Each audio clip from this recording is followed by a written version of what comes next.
This offseason could flip in a heartbeat. Big names might suddenly hit the market. And if the Bears are serious about contending, this is where smart teams strike. If you're fired up about the future of this team, hit like, share this video with another Bears fan, and subscribe right now. Every single year after the Super Bowl, the same pattern begins. Front offices start doing math. Cap numbers get tight. Veterans with big salaries become expendable. And just like that, players nobody expected to be available are free agents overnight. We've already seen teams like Miami start clearing space. Chicago has made smaller roster tweaks. But the real wave of cuts is still coming. So let me ask you something early on. What if the Bears' biggest offseason addition isn't someone they sign in March, but someone another team is forced to release? Let's start in the most satisfying place possible, Green Bay. Rashan Gary has quietly been mentioned as a potential cap casualty because of his $18 million base salary in 2026. Cutting him would free up around $11 million for the Packers. And when you look at his season, it was one of the strangest stat lines you'll see. He finished with 5 sacks and 20 quarterback hits. That sounds solid. But here's the twist, all 5 sacks came in the first 7 weeks. The final 10 games, 0 sacks. Including the playoff stretch. So what happened? Did he hit a physical wall? Was he dealing with something behind the scenes? Or did offensive coordinators simply adjust and take him out of games? The advanced metrics tell a more balanced story. His 13% pass rush win rate is still respectable. His run defense hasn't collapsed. This doesn't look like a bad football player. It looks like a guy who went cold at the wrong time.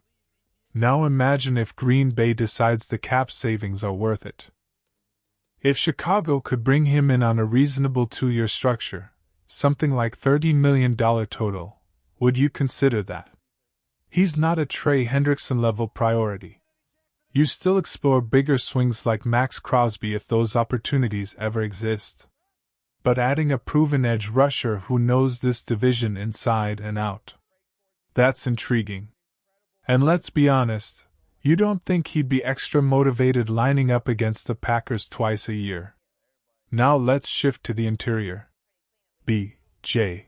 Hill from Cincinnati is the definition of steady. He's not flashy. He's not going to lead SportsCenter. But he consistently does his job. He's reliable against the run. He can push the pocket.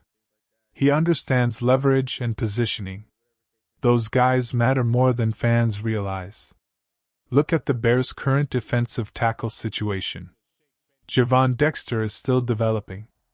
Andrew Billings may not be in the long-term picture. Grady Jarrett had moments, but it wasn't dominant. Now picture Hill rotating with Jarrett, Dexter taking another step forward, and potentially adding a rookie early in the draft. That's depth. That's balance. That's a front four that can survive December football. Hill posted an 8.2% pass rush win rate last season. For an interior defender, that's solid. On a team-friendly 1 or 2 year deal, that's exactly the kind of stabilizing presence contenders add quietly while everyone else chases headlines. Let's flip to offense. Tony Pollard is one of the more consistent backs in the league over the last 4 seasons. 4 straight 1,000-yard rushing campaigns. He's explosive in space. He can catch the football. He's not elite tier 1, but he's consistently productive. Here's where it gets interesting. How different is he really from DeAndre Swift? They operate in similar ways. Both thrive with space. Both are better outside runners than bruisers between the tackles. So this becomes more about value than talent. Question of the day: if the Bears could move on from Swift, save money, and sign Tony Pollard for less, would you make that switch? Or do you believe continuity matters more here? Drop your answer in the comments. This isn't about saying Pollard is clearly better. It's about asking whether Ben Johnson views him as a better schematic fit. If the numbers make sense and the system prefers one over the other, that's when these decisions get made. Back to the trenches, because we all know that's where the real improvement must happen. Javon Hargrave is another name to monitor. He's entering his mid-30s, carries a cap number that could make him expendable, and yet he can still rush the passer. He posted over a 10% pass rush win rate from the interior and graded well as a pocket disruptor. Remember Week 1. He gave Chicago serious problems in that opener. That kind of interior push changes entire game plans. He's not a dominant run defender at this stage, but on a one-year deal in the $6 to $8 million range, you're paying for pass rush juice. Pair him with a run-stopping presence, and suddenly the defensive front has layers. Then there's Arik Armstead. He's a bit of a hybrid. Can play defensive end. Can kick inside. More naturally suited for certain schemes, but versatility is a weapon in today's NFL. His pass rush efficiency remains above 10% win rate territory, which is valuable when you're rotating bodies. At nearly $19 million per year, Jacksonville could consider moving on. If that happens, he instantly becomes one of the most intriguing rotational options available. Not necessarily a full-time 80% snap player, but as a high-level rotational lineman playing 40 to 50% of snaps. That's impact. Now zoom out for a second. This entire conversation comes down to awareness and timing. Cap casualties aren't usually franchise cornerstones. They're opportunities. Smart teams monitor situations and strike when value aligns with need. So here's another thought. Is Chicago ready to be aggressive when that moment arrives? Because the roster isn't in rebuild mode anymore. Expectations are rising. That means supplementing smartly. Adding depth that can win in the fourth quarter. Adding veterans who've seen playoff football. Before we close, a few other names to keep on your radar. Sean Robinson as a run-stuffing presence. Uchenna Nwosu as a situational edge if healthy. Bryce Huff as a high-risk pass rush bet. James Conner if the team wants a tougher between the tackles back.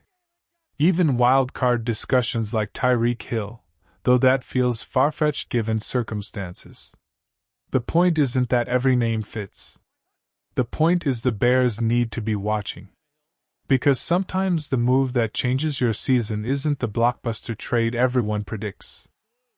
It's the veteran cut on March 10th that signs a one-year prove-it deal and ends up giving you 8 sacks or 40 pressures. This is the phase of the offseason where sharp front offices separate themselves. If the right player hits the market, Chicago cannot hesitate. The NFC North isn't getting easier.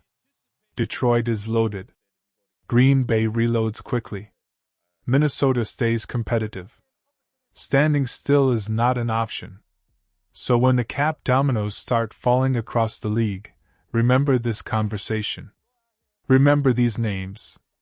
And ask yourself, if a proven defensive lineman becomes available tomorrow, should the Bears go all in? Because windows open quietly, and they close fast.